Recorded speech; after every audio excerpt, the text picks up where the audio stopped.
मित्रांनो, welcome to the day 184 of daily vlogging with just Neel things. कसे आहात तुम्ही?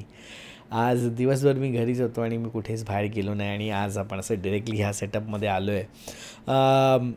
आजचा व्लॉग थोडा वेगळा असेल. आजचा व्लॉग काही लोकांना कदाचित नाही आवडणार, पण तुम्ही जर माझ्यासोबत शेवटपर्यंत राहिलात तर कदाचित तुम्हाला आवडेल. मी काहीतरी पर्सनल गोष्ट तुमच्याशी म्हणजे शेअर करायला इथे बसलेलो आहे.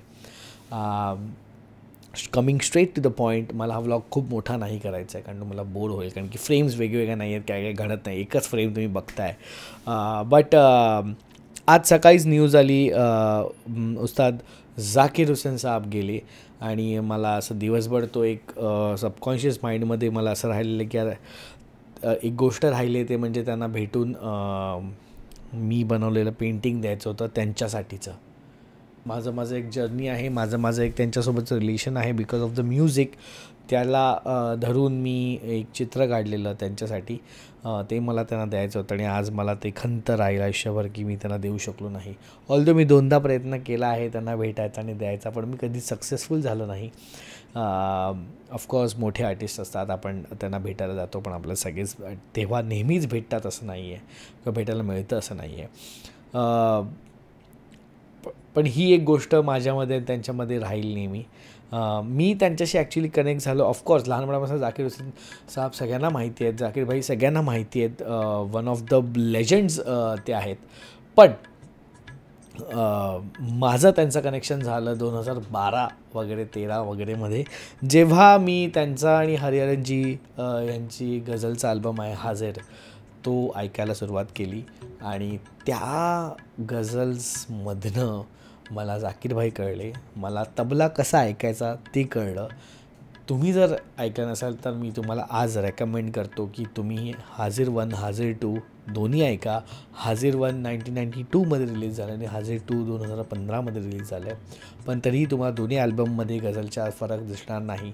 हाजिर 1 आज ऐकतानासुद्धा असं वाटत नाही की हे त्या टायमाचं काम आहे, इतकं ते अहेड ऑफ इट्स टाईम काम होतं in terms of ghazals and in the genre of ghazals. हाजिर माझ्या आयुष्यात खूप मोठं इम्पॉर्टन्स ठेवतं, खूप जास्त मोठं स्थान आहे. मी असं म्हणेन की श्रिया आणि मी आज एकत्र आहोत, त्याचं रिझन हाजिर आहे. श्रिया आणि मी पहिल्यांदा कुठली गाणी एकत्र ऐकली असतील एका हेडफोनमध्ये, ती गझल्स हाजिरचे गझल्स होते आणि त्यानंतर त्या गोष्टींनी, त्या गझल्सनी मला जे अनुभव, त्यांच्यासोबत मी जे अनुभवलं आहे, राजस्थानमध्ये होतो ज्यावेळेला मी पहिल्यांदा ऐकायला चालू केलं हाजिर, आणि त्याच्यामधनं जे मला माझ्या आयुष्यातल्या गोष्टी उलगडत गेल्या आणि माझे जे कनेक्शन बनत गेले, दॅट वॉज फिनॉमिनल आणि it has changed my life. आणि हाजिर मी खूप वेगवेगळ्या लाईफच्या ह्याच्यामध्ये वेगवेगळ्या फेजेसमध्ये ऐकल्या. जेव्हा मी खूप एक्स्ट्रीम प्रेमात होतो श्रियाच्या, तेव्हा त्या मला गझल वेगळ्या साथ द्यायच्या, एनकरेज करायच्या. जेव्हा मी वेगळ्या लाईफच्या फेजमध्ये होतो, लाईफ हार्ड चालू होती, तेव्हा त्या गझल्स मला वेगळ्या हिट करायच्या, वेगळ्या फिलिंग द्यायच्या, एनकरेज करायच्या. आणि आता मला त्या कम्प्लिटली वेगळ्या फील देतात. मी कधी त्याच्यातले लिरिक्स एन्जॉय केले, मी कधी त्याच्यातले म्युझिक एन्जॉय केलं आहे. So it has been a roller coaster ride. आणि ह्या सगळ्यामध्ये झाकीर भाई खूप इम्पॉर्टंट रोल प्ले करतात. झाकीर भाईंचं इतर काम खूप मोठं आहे, सगळ्या गोष्टी सगळ्यांना माहितीच आहे, पण माझा त्यांच्याशी जो कनेक्ट आहे तो हाजिरमुळे आहे. हाजिर मी राजस्थानमध्ये ऐकत असताना 7 दिवसाची आमची ट्रिप होती आणि आम्ही त्याला धरून मी एक काम केलं होतं. प्रत्येक गझलमधला एक शेर जो मला हिट झाला, मला मदत केली, मला कनेक्ट झालं, त्याच्यावरती मी एक चित्र काढलं होतं. आणि पूर्ण 7 दिवस राजस्थानमधल्या 7 दिवसांपैकी 7ही दिवस मी एक चित्र काढलं आणि त्या चित्राची एक सिरीज बनवली. आणि हाजिरमधल्या प्रत्येक एक गझलचे एक शेर धरून मी ते 7 आर्टवर्क केलेले. त्यातले 2 आर्टवर्क आणि 2 शेर जे माझे सगळ्यात फेवरेट आहेत, त्याच्यावरती मी चित्र काढलेलं आणि मी म्हणलो की हे जे यांना मी रेडी केलेलं तेव्हाच्या तेव्हा फ्रेम करून. आणि माझी इच्छा आहे अजूनही की मी ते हरिजींना आणि झाकीर भाईंना देईन, पण झाकीर भाईंना आता मला देता येणार नाही, पण म्हणजे हरिजींनाच मी ते पण देईन.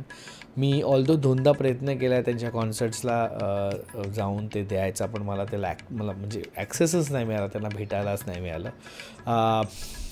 एकदा हरिहरनजी लाईव्ह आलेले, त्यांना मी त्याच्यावरती विचारलेलं की मला प्रोसेस सांगा हाजिर या अल्बमची, त्यांनी मग तेव्हा मला लाईव्ह स्ट्रीमवर इंस्टाग्रामवरती सांगितलेलं की कसं ते झाकीर भाईंनी ऐकलं आणि मग ते एकत्र आले, त्यांनी हा अल्बम कंपोज केला. चित्र जर मी दाखवायला गेलो तर हे माझं चित्र आहे. हे मला द्यायचं होतं झाकीर भाईंना. ह्याच्यातला शेर आहे की शोर है दिल में कुछ इतना राशिद, शोर है दिल में कुछ इतना राशिद, मुझको सन्नाटा सदा लगता है. आणि अजून एक होतं जे मला हरिजींना द्यायचं होतं, म्हणजे आहे अजूनही. दॅट वॉज दिस. भीगते लम्हे सुलगती रातें और तन्हाइयाँ, सबने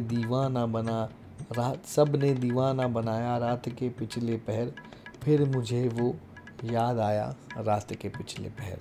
सो हे 2 पेंटिंग्स आहेत माझ्याकडे फ्रेम करून. ऑलमोस्ट आता 10 वर्ष होतील हे माझ्याकडे पेंटिंग्स आहेत. कॉलेजला असताना मी बनवलेले आणि 10 वर्ष झालीत आणि हे पेंटिंग्स अजून माझ्याकडे आहेत, पण मला त्यांना देता आले नाहीत. आणि आज मला अशी न्यूज कळते, त्याच्यामुळे मी एकदम म्हणजे काय बोलतात, मला कसं तरी वेगळंच वाटतं आहे की 10 वर्ष का वाट बघितली, मी का चेंज नाही केलं, मी का त्यांना देऊ नाही शकलो. कारण की झाकीर भाईंचे जे म्हणजे त्यांनी इतर जेवढं काम केलं ते खूप लेजेंडरी आहे, ते खूप मोठं आहे. पण मला असं स्पेसिफिकली माझं कनेक्शन हाजीरमध्ये आहे, कारण की त्यांनी जो त्याच्यामध्ये तबला वाजवला आहे ना, मला नेहमी फील होतं की त्यांनी जशा आपण गोष्टी व्हिज्युअलाइज करतो, म्युझिकला व्हिज्युअलाइज करता येतं, तसं ते तबल्यामधनं बोलायचे असं मला फील व्हायचं. तबल्यामधनं ते एक्सप्रेस करायचे एक्झॅक्टली जे आत्ता याच्या आधीचा शेर होता, शेरनंतर त्यांचा तबला येतो. अनेक ठिकाणी सोलो पार्ट्स आहेत त्यांचे. मी नक्की तुम्हाला सांगू, तुम्ही नक्की ऐका जाऊन, तुम्हाला कदाचित अर्थ वगैरे कळणार नाही, थोडंसं हेवी आहे समजून घ्यायला, बट वेगळ्याच लेवलच्या त्या गझल्स आहेत आणि मला खूप वेगळ्या लेवलला कनेक्ट झालेल्या आहेत. आणि त्या अजूनही मी त्यांना खूप टॉपचा माझ्या आयुष्यात दर्जा देतो, खूप टॉप इम्पॉर्टन्स देतो, कारण की त्यांनी माझी लाईफ बदलून टाकलेली आहे. हाजीरमध्ये ॲक्च्युली भरपूर साऱ्या गझल्स आहेत, पण आज तुम्हाला मी ऑल सगळ्या गझलपैकी एक जी गझल ज्यांनी माझी लाईफ चेंज केली, ती गझल तुम्हाला मी ऐकवणार आहे शेव ऑफ द डेच्या मार्फत. आणि सिम्पल आहे, जिथे समजावं असं वाटेल तिथे समजावेन पण मी, बट ही खूप डेंजर गझल ठरलेली आहे माझ्या आयुष्यातली आत्तापर्यंतची. आणि ह्या गझल्सनी मला खूप सारे डिसिजन्स घ्यायला लावले आणि लाईफ त्यानंतर चेंज झाली. आणि ती गोष्ट काय मी तुम्हाला फार सांगता येणार नाही, मला खूपच पर्सनल गोष्ट आहे. गझलचं नाव आहे वो नहीं मेरा मगर. पहिला शेर असा आहे की वो नहीं मेरा मगर उससे मोहब्बत है तो है, ये अगर रस्मों रिवाजों से बगावत है तो है. वो नहीं मेरा मगर उससे मोहब्बत है तो है, ये अगर रस्मों रिवाजों से बगावत है तो है. खूप स्ट्रॉंग गोष्टी बोलल्या गेल्यात विदिन फ्यू लाईन्स. खूप स्ट्रॉंग म्हणजे तुम्हाला ह्या अर्थ रिलेट होतं की नाही मला माहीत नाही, मला त्यावेळेला खूप रिलेट झालेलं आणि मला लाईफ चेंजिंग डिसिजन्स घ्यायला भाग पडलेलं आहे ह्या गझलनी स्पेसिफिकली.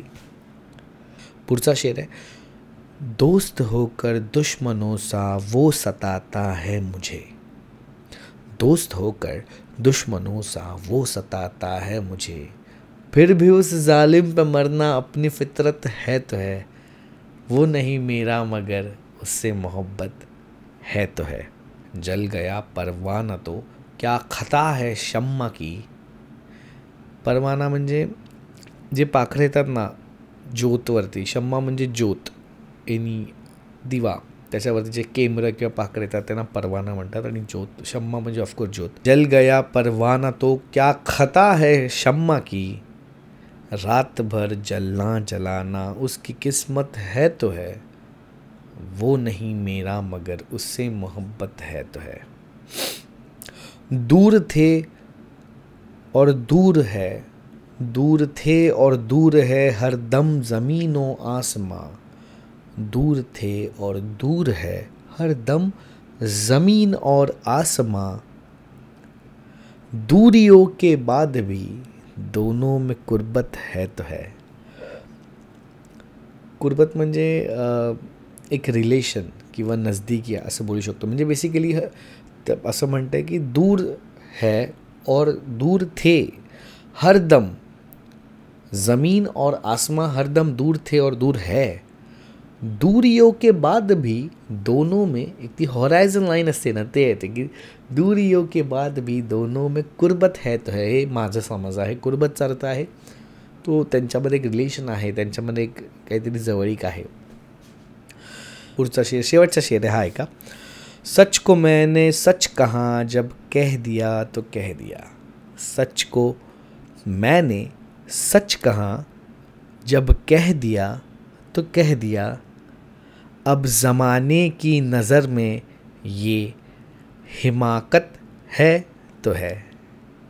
हिमाकत म्हणजे बेवकूफ़ी, फुलिशनेस. सच को मैंने सच कहा जब कह दिया तो कह दिया. अब ज़माने की नज़र में ये हिमाकत है तो है. वो नहीं मेरा मगर उससे मोहब्बत है तो है. ये अगर रस्मो रिवाजों से बगावत है तो है.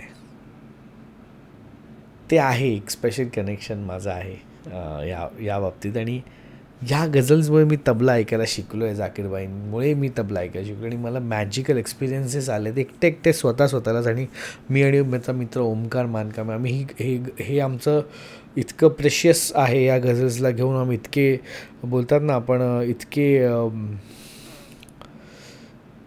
तसं बॉयफ्रेंड काय होतं पॉझिटिव्ह आहोत आम्ही, की कोणीही काही ऐकताना, हे गझल्स ऐकताना आम्ही फार असं केअरफुल असतं की तुम्ही मस्ती करू नका या गझलची, किंवा ते चालू असताना दुसरीकडे लक्ष नसलं पाहिजे. इतकं आम्ही पर्टिक्युलर आहोत किंवा पॉझिटिव्ह आहोत याबद्दल, आणि इतकं आम्हाला ते स्पेशल जागा आमच्या मनात होल्ड करते. मी हरिजींना भेटलो एकदा, पण तेव्हा मी हे चित्र काढलं नव्हतं. तो आम्ही कॉलेजमध्ये होतो आणि मी काहीतरी काम करत होतो, तेव्हा ते माझी भेट झालेली. पण त्यानंतर मला कधी भेटता नाही आलं. पण मी आता मेक शुअर करेन की मी त्यांना भेटीन आणि दोन्ही पेंटिंग्स त्यांना देईन आणि मी ह्याच्या मागची स्टोरी त्यांना सांगीन. आणि तुम्ही पण माझ्यासाठी विश करा की माझी भेट लवकरात लवकर होईल. आता मला मिस नाही करायचं, आता मला काही करून हे द्यायचं आहे त्यांना.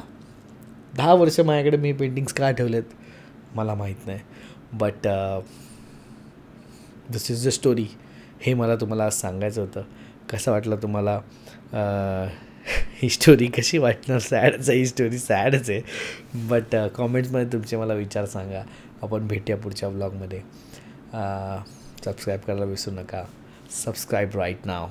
Bye bye.